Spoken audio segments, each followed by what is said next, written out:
శివుడు ఎంత ప్రొటెక్టివ్ అంటే, నీకు ఎవడో ఒక శత్రువు ఉన్నాడు, వాడు నిన్ను చూసి ఓరవలేకపోతున్నాడు, ఎప్పుడు నీకేదో హాని జరగాలి చెయ్యాలి అని చూస్తున్నాడు.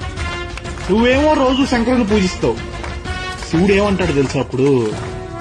నా ఎగ్జిస్టెన్స్ ని నమ్మి నేను ఉన్నానని మనసా వాచా కర్మణ నమ్మి కొలిచే నా భక్తుడికి హాని చేయాలని చూస్తే వాడు తప్పు చేసినా సరే, ఐ మెన్షన్ ఇట్, వాడు తప్పు చేసినా సరే నాకు వదిలే, నువ్వు వేయగలిగిన దానికన్నా పెద్ద శిక్ష వేస్తా. తండ్రిగా నా భక్తుల మీద నాకు ఆ హక్కు ఉంది.